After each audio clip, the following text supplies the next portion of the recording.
Bonjour et bienvenue dans ce tutoriel de Autodesk RoboBat Structural Analysis 2014.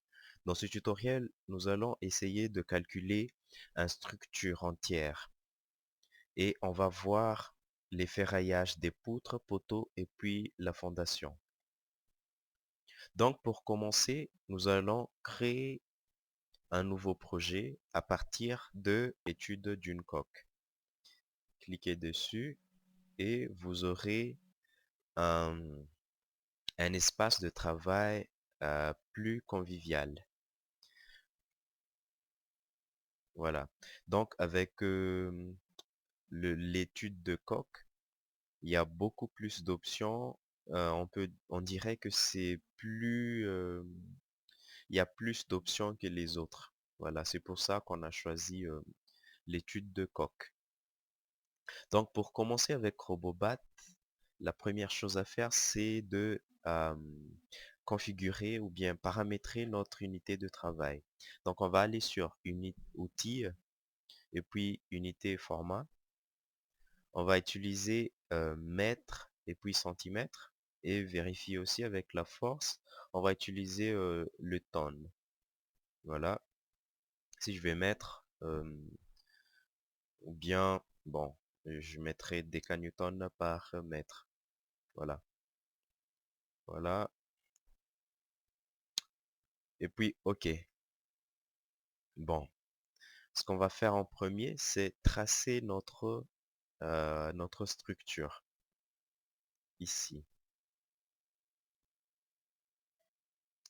Disons, on va avoir suivant X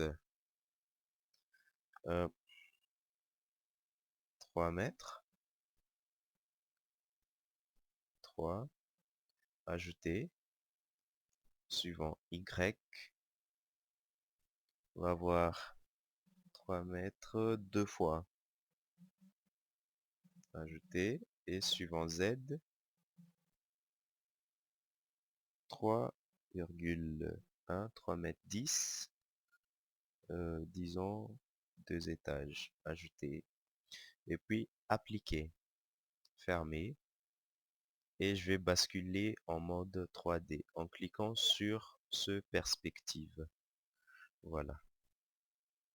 Donc, voilà ma grille.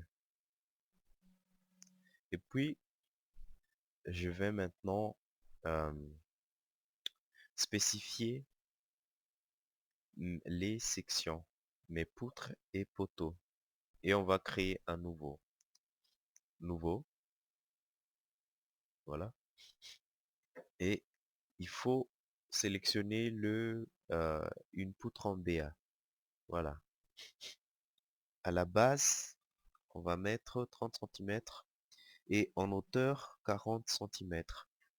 Je clique sur ajouter et puis je vais créer un poteau de 30 par 30. 30 et puis 30. Ajouter, fermer. Voilà. Et je ferme aussi. Maintenant, je vais prendre l'outil barre et je sélectionne le type de poteau BA 30. Je vais tracer mon poteau comme ça. Je ferme. Bon. Ce qu'on va faire maintenant, c'est juste copier-coller ça un peu partout. Voilà. Donc, pour avoir les outils pour effectuer cette opération, on va cliquer sur édition et on a cette barre d'outils que je vais mettre de ce côté. Voilà. Et puis, je sélectionne, je clique sur translation et copie. Et je vais déplacer ici. Je fais appliquer pour en avoir une autre copie de ce côté. Je vais fermer. J'appuie sur Shift, je sélectionne les trois et puis je reclique sur translation et copie. Je vais faire une copie là et puis je fais appliquer, appliquer, fermer. Maintenant, on va tracer les poutres. Je prends l'outil barre. Je sélectionne poutre BA 30 par 40 et puis je vais tracer les poutres. Voilà. Et je ferme, je sélectionne, je fais translation et copie. Je vais mettre une copie là. Je vais euh, appliquer ça aux autres. Et puis, je ferme. Je les sélectionne comme ça. Voilà. Et puis, je vais faire une copie en haut, ici. Voilà. Fermer. Voilà. Et puis, je vais tracer une autre poutre de ce côté. Puis, fermer. Je sélectionne, translation et copie. Je vais copier ça ici. Un autre là. Voilà. Fermer. Je sélectionne, j'appuie maintenu sur Shift. Je fais translation et copie vers le haut. Là. Fermer. Bon. Maintenant, je vais tout sélectionner. Et je vais utiliser cet outil intersection pour découper tous nos poutres et poteaux. Voilà. Comme ça, j'ai des poutres et poteaux en segments. Maintenant, je vais tracer les semelles.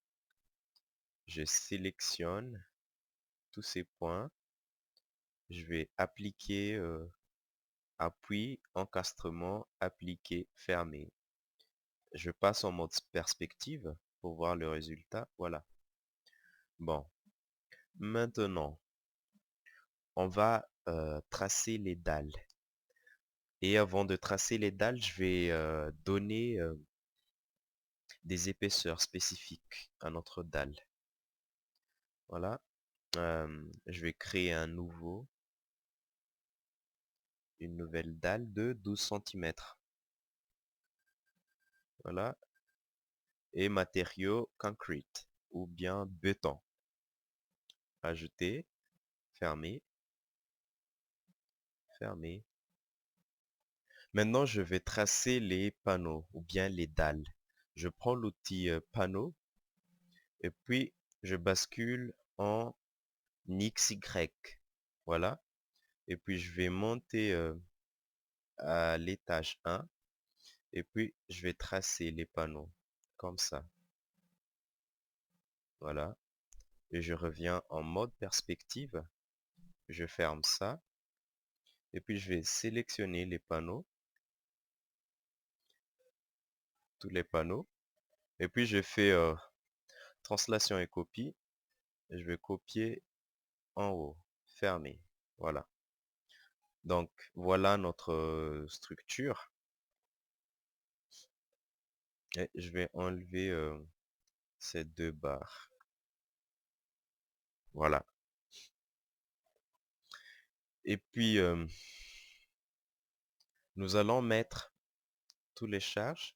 Je vais maintenant utiliser l'outil cas de charge. Charge numéro 1, permanent. Donc, ça, je vais nommer poids propre. Voilà.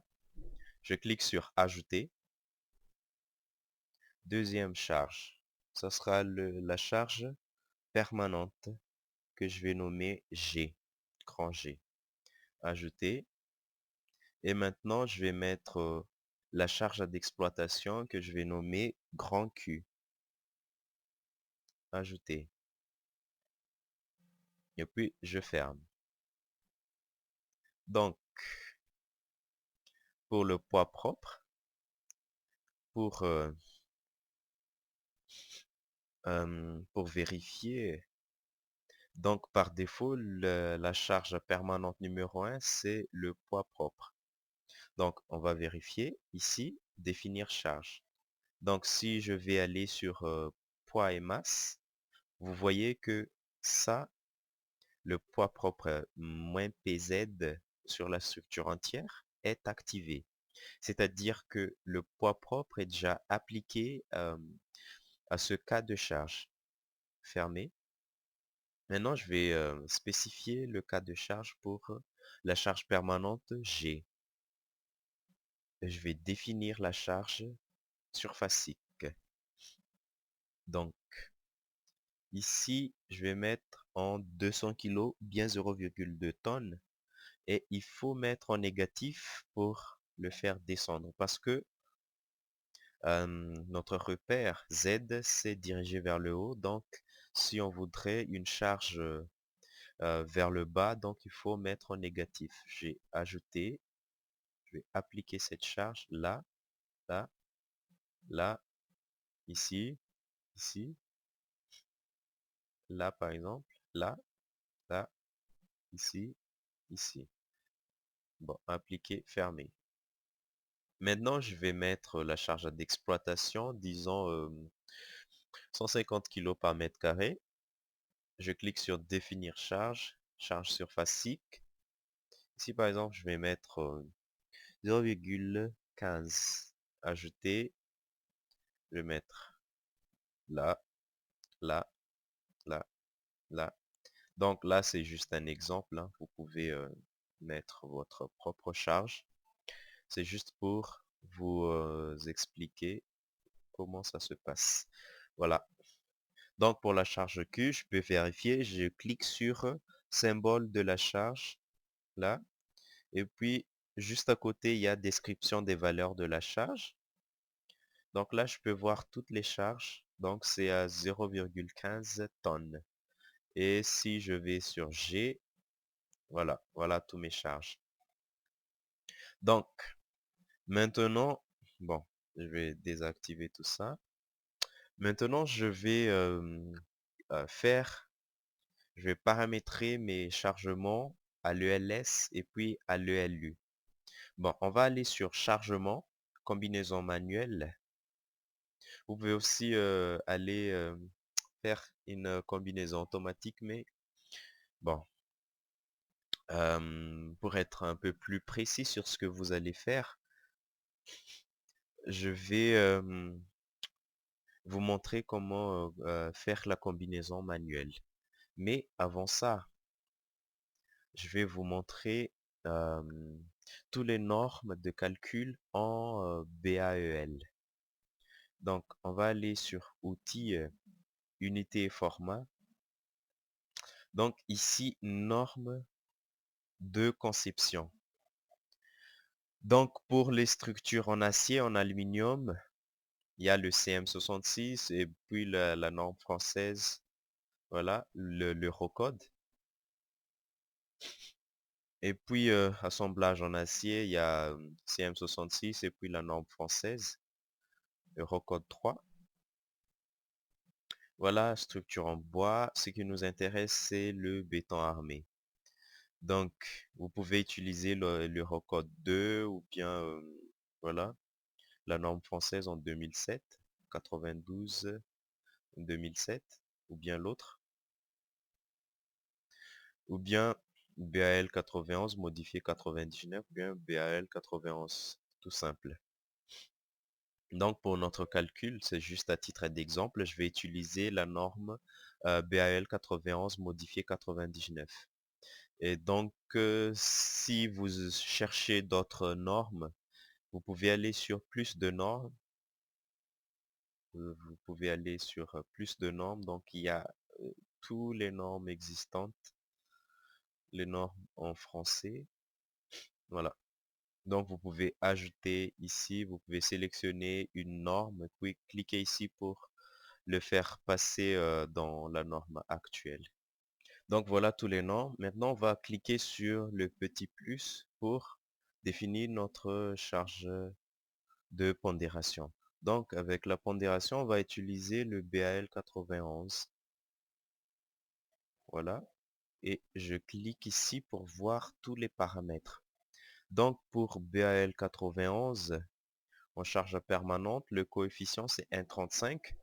Et puis la charge variable, bien charge d'exploitation, c'est 1,5, charge devant 1,8, etc. Et donc, à l'ELU, voilà la formule pour la charge permanente. Donc, c'est la charge G multipliée par le gamma I max ou bien gamma I min. Donc, gamma I max, c'est là. 1,35, 1,35. Voilà. Et c'est pareil pour l'ELS. Voilà. Vous pouvez cliquer ici pour voir plus de paramètres. Et c'est pareil aussi pour là. Il y a beaucoup de paramètres. Bon, je vais laisser les paramètres par défaut. Je ferme. C'était juste pour vous montrer comment ça se passe. Voilà, charge de neige et vent. Il y a beaucoup de normes. Vous pouvez utiliser celle qui vous convient à votre calcul, bien sûr. Et puis, je clique sur OK. Maintenant, je vais aller sur chargement. Je vais utiliser la combinaison manuelle. Bon, par défaut, j'ai ELU. Donc, je vais nommer ma première combinaison ELU. Je clique sur OK. Donc, voilà tous mes charges, poids propre, G, puis Q. Et coefficient, j'ai fait automatique. Donc, vous pouvez cliquer sur définir coefficient pour voir tous les coefficients. Bon, je ferme, je clique direct ici. Donc, là, j'ai tous les coefficients pour charge permanente, j'ai 1,35. Et puis, pour la charge d'exploitation, j'ai 1,5. Voilà, je fais appliquer. Et puis, je vais créer une charge à l'ELS. Donc, ici, j'ai ELS. Donc, je vais nommer ELS aussi. Là, je clique sur OK. Et puis, je clique ici. Et puis, j'enlève le LU là. Je clique ici pour l'enlever. Appliquer, fermer. Donc, ici pour mes cas de charge, j'ai à l'ELU, puis à l'ELS. Bon, on va calculer avec à l'ELU. Maintenant, on va faire la descente de charge avec le calcul des moments de la structure. Donc, on clique seulement sur calculer et puis robot va effectuer tous les calculs de notre structure. Et il y a toujours un message d'avertissement. Là, il y a nombre d'avertissement 1. Donc, il ne faut pas faire attention à ça, hein. Voilà. Tant qu'il n'y a pas d'erreur, donc c'est bon. On clique sur fermer. Maintenant, on va regarder notre résultat. On va aller sur résultat, diagramme, barre. Donc, euh, on va aller dans paramètres. On va paramétrer l'affichage d'abord. On clique sur description et ici, extrêmes globaux. Et je reviens ici, NTM. Je clique sur moment et puis appliquer. Voilà. Donc, juste pour voir le moment maximal. Je clique maintenant sur vue pour... bon, je vais mettre là, ici, voilà. Et je vais prendre l'outil orbite pour voir le moment maximal. Donc, le moment maximal, c'est ici, là. Donc, si vous voulez voir les moments à chaque point, vous pouvez revenir sur paramètres et puis changer ici en extrêmes locaux, appliquer. Voilà. Voilà tous nos moments. Donc, voilà pour la partie 1 de ce tutoriel. Dans la partie suivante, on va essayer de calculer un par un les éléments de la structure.